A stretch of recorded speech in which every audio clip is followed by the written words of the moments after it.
Hey there, welcome back to Creepy Encounters. In today's video, once upon a time in Mexico. The man on the church roof. I think I might have been trafficked if I stayed in the car. For as long as I can remember, my family and another family would always travel from North Texas to Juarez, Mexico, a city just beyond the border from El Paso, Texas. We would go shopping at the outdoor shops all day, return to our vehicles to unload and repeat it all over again. We were a group of 9. 4 adults and 5 children. I was the only girl in the kids group. I often walked and stayed to myself since the adults would chat and the boys would do guy things. In this particular story I was 12 years old. I had just bought a new gadget that intrigued me. So while walking I got distracted and ended up staying behind our group. The crowds were large and the streets were packed with vendors and tourists. I remember being so fascinated with the object that I didn't notice how far ahead they were. I sort of panicked and looked around everywhere but I couldn't see them. Almost instantly, as if this person was trained for this moment, a man comes running up to me, walks backwards in front of me and begins asking me questions. Are you lost? I can help you. Follow me. You are so pretty. Beautiful. I can take care of you. You'll never find them.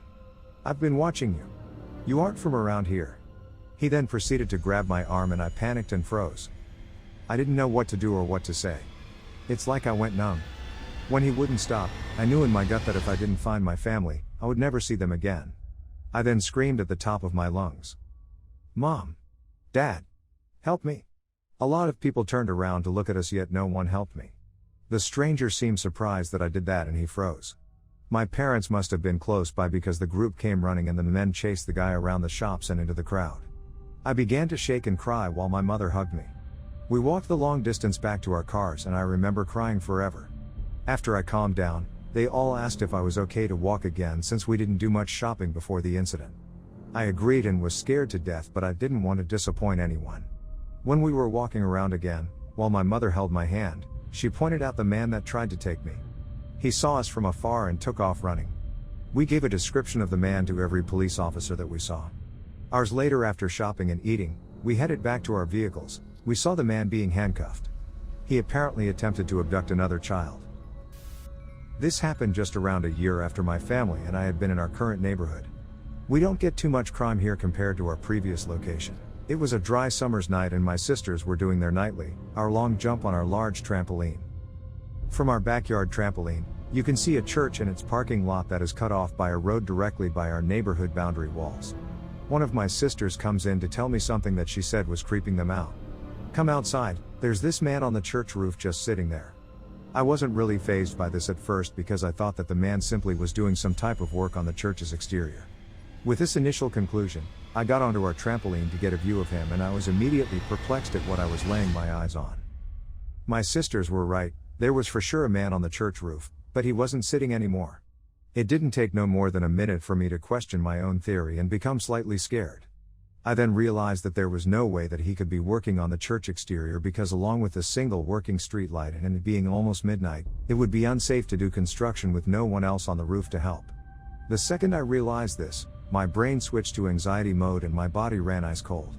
I asked my sisters why they weren't inside because he could be a danger to himself or others and they couldn't really answer me, they just kept intensely observing the man. I didn't want to leave them out there alone so I observed the man with them for as long as I could. He was an average-sized, young-looking white man with casual clothes on. He had no tools, no ladder to get on the roof, and there was no car in the parking lot or near the church so it seemed as though he had walked there. Most of the time he was sitting or standing up in a mannequin-like stillness I had never seen in real life. When he wasn't doing these things, he would slowly pace and randomly stop to peek into the front church window and abruptly vanish from view. I think I'm gonna call the cops. My sister whispered. At this point it had been 30 minutes and I was ready to either call for help or go inside because honestly, I was terrified. So many different questions were running through my head. Was he trying to break into the church? Was he trying to end his life? Was he on drugs? After about 45 minutes of staring at a million plausible theories, I think he heard or saw our whole family who were in the backyard witnessing the whole ordeal and he vanished for good. We never called the cops because we cooked it up to simply be a weird guy on a roof and that was the end of it for us, anyway. I wonder what he was actually doing on that church roof and hope that we were just making a mountain out of an anthill. When I, F21, was 17, I wanted to au pair, and the only place close to me that I could go to as a 17-year-old was England, so I found this family. A mother with 2 kids, boy and a girl. I messaged them and talked with the mother, and she seemed very interested and very nice. We set up a date for me to go, and that was that. When I got to the airport, I was very confused that they weren't there to pick me up. I messaged the mother to ask her where they were, and if it would be long for them to get to me. She told me that she was on her way, and was just stuck in traffic. I thought, okay. That's fair. She told me to go to the exit and wait. Then, not long after, she told me that she was there and that she was in a blue car. I was looking around very confused, since I couldn't really see any blue car there. When I finally found it, some other woman than the one I had been talking to walked out of the car and towards me. The instant he made eye contact with the other woman, I got a long text from the woman I was supposed to work for, where it basically said that her husband had come home from the country he worked in, and that they had fought because he didn't want an au pair in the house. And for some reason she didn't want to tell me that, so she just gave me to her good friend who needed an au pair. I was very confused and by that time a bit scared. It all seemed very weird, as if someone was watching me and had been waiting for the right moment to send the text. The woman seemed very friendly, but was hurrying with taking my things and putting it in her car while talking to me. I am a bit nervous and non-confrontational by nature, so I didn't really know what to do or say other than just follow her in what she was doing. When it was all done, she told me that we should get going, and I told her that I wasn't really comfortable with it all. She told me that she understood but that she really needed the help, and also only had 2 children at home. We had to move fast because of the place she was parked, so we got into the car and started driving out of the airport pickup spot. The second we started moving, I told her that I was very uncomfortable with this, and really wanted to get out and stay at the airport.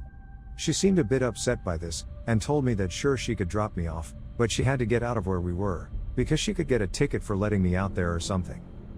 I don't know if this is true. Just what she told me. We drove for a few minutes, still on the airport grounds, and we stopped a bit away so I could get out and call my parents. I talked to them, sobbing the whole time. I noticed that while I was talking to them, the woman was inside her car talking to a woman, the one I had been talking to, I presume. I didn't understand the language, so I can't say what they were talking about. When I was done talking, I got into the car again, and I told her that I really want her to let me out, and she kept asking me if I was sure I didn't want to go into town with her. If I didn't want her to drop me off by the shopping center. I of course told her no, that I really want her to just let me out by the airport. She did, thankfully, and I went inside and talked with my parents.